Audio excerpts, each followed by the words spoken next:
Yo, what is up guys, and welcome back to McAdee's Entertainment. I'm your host as always, Adam McGahee.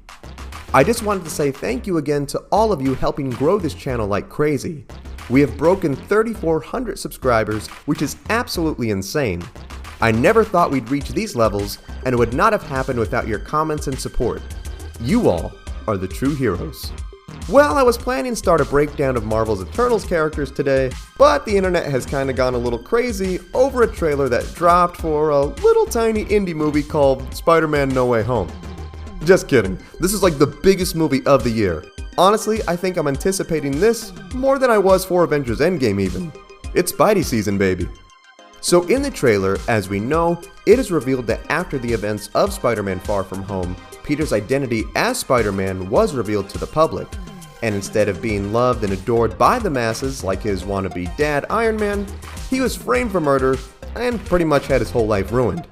He remembered that cool magic guy Doctor Strange with the cool cape he met on an alien spaceship and decided to pay him a visit to see if he could act as Spidey's magic PR guy and make all of Peter's public issues disappear by having everyone forget about what happened.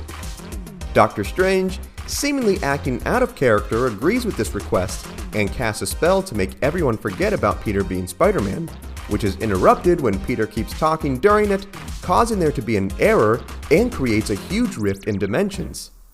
This rift seems to cause a whole mess of trouble for the pair as they try to fix it. One of the biggest and most anticipated reveals of this trailer was none other than Alfred Molina's Dr. Octopus from the Tobey Maguire Spider-Man films, who has returned from the dead to once again face Spider-Man. While this huge villain reveal seems to be a result of the dimensional tear created by Spidey and Strange's shenanigans, just how is Dr. Octopus alive? Even with the aid of dimensional portals, Doc Ock was very clearly drowned at the end of Spider-Man 2. Is this even really Doc Ock? Or is this some classic Marvel editing trickery? Well, in today's video, we are going to explore a few possible theories and scenarios that could potentially explain how the sunglass multi-armed man has returned. Mind you guys, these theories are all probably completely and utterly wrong. I'm just a nerd, hanging out discussing theories with my boys on YouTube. I'll leave the movie making to the pros. Anyways, on with the video. Theory 1. This is a Doc Ock variant.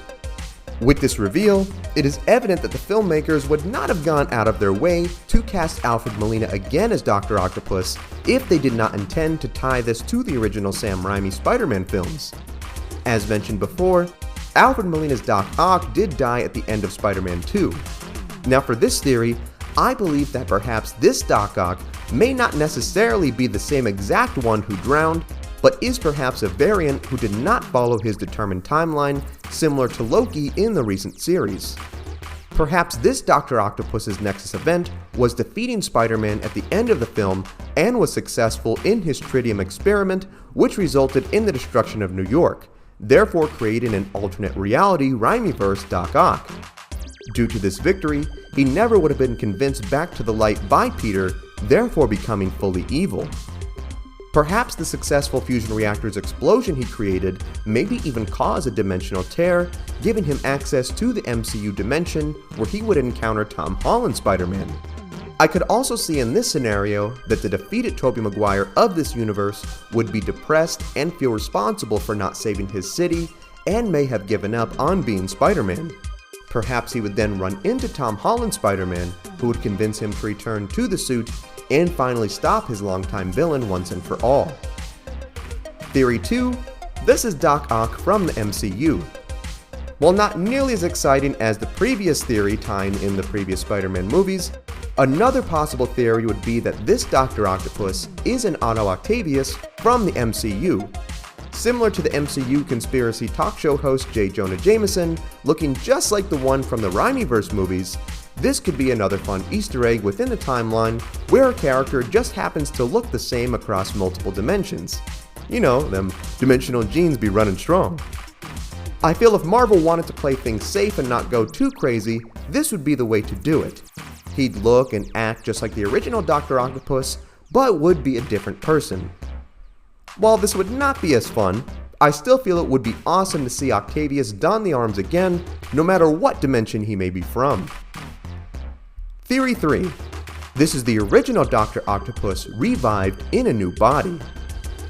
In the comics, like most characters, Dr. Octopus is no stranger to death and rebirth. In the comics, he discovered his physical body was dying after exposure to all of the battles and chemicals he exposed himself to over the years. He then uploaded his brain into a small robot that latched onto Spider-Man, causing the two to switch bodies. This caused Dr. Octopus to live on in Spider-Man's body, while Peter died in Octavius's decrepit old body. Doc Ock would then take over as a brutal and violent Spider-Man and dubbed himself the Superior Spider-Man. Spidey would eventually get his body back, but it was revealed that Octavius also had a backup of his mind in the robot The Living Brain, which constructed a series of cloned bodies mixed with the DNA of Peter Parker and Otto Octavius. Doc Ock then uploaded his brain into one of the clones, becoming the Superior Octopus. He was ultimately immortal, since anytime he was killed, his mind would go back and re-upload into one of the clone tanks. If the movie took this approach, perhaps the original Doc Ock had created either a clone or robot body for himself, unbeknownst to us as the audience, and then perhaps when he died, a copy of his brain from the inhibitor chip would be installed into his new body. What would be even cooler to see was if the film writers went even further with inspiration from the Superior Spider-Man story and had Octavius take over the body of the Tobey Maguire Spider-Man and have him and Tom Holland go face to face. Now this would be totally awesome to see two Spider-Man going at it with each other. Superior Spider-Man is one of my favorite comic stories, but this most likely will not happen. Theory 4. Marvel is pulling another fast one on us. In another possible theory, which I absolutely hope does not happen, is that Marvel is pulling some editing trickery on us, and Doc Ock is not really in the movie at all. What would be a real scumbag move is if this is another elaborate illusion by Mysterio, who would be revealed to have survived the events of Spider-Man Far From Home. I can also see it as being a quick fleeting cameo that Tom Holland and Doctor Strange see briefly in a trippy dimensional travel scene similar to the one seen in Far From Home. This would not be the first time Marvel would play fan expectations and pull the rug out from under them, especially after the whole Ralph Bohner Quicksilver thing in WandaVision, and let's not forget the trailers in Far From Home teased Mysterio being from a different dimension, which of course ended up being not true. I don't think this would be the case due to this movie actually being about dimensional travel, but hey man, this is not the first time Marvel has tricked us. Gotta stay woke, homies. And those are my personal theories that could explain how Dr. Octopus is back alive and well in the new film. The trailer does tease us with a pumpkin bomb from the Green Goblin and lightning from Electro, so it is looking like we may see an Avengers-level supervillain team up against the Wallcrawler, and no matter how they are coming back, I cannot wait for this film's release later this year. Now what I would love to hear more about is what you think. How do you think Doc Ock is back, and what do you think will happen in the movie? Sound off in the comments. Also be sure to give this video a like if you enjoyed today's content, subscribe to the channel, and tap the bell icon to be notified of all of our latest videos. Thank you so much for watching. Remember, you are awesome and loved, God bless, and I will see you in the next one.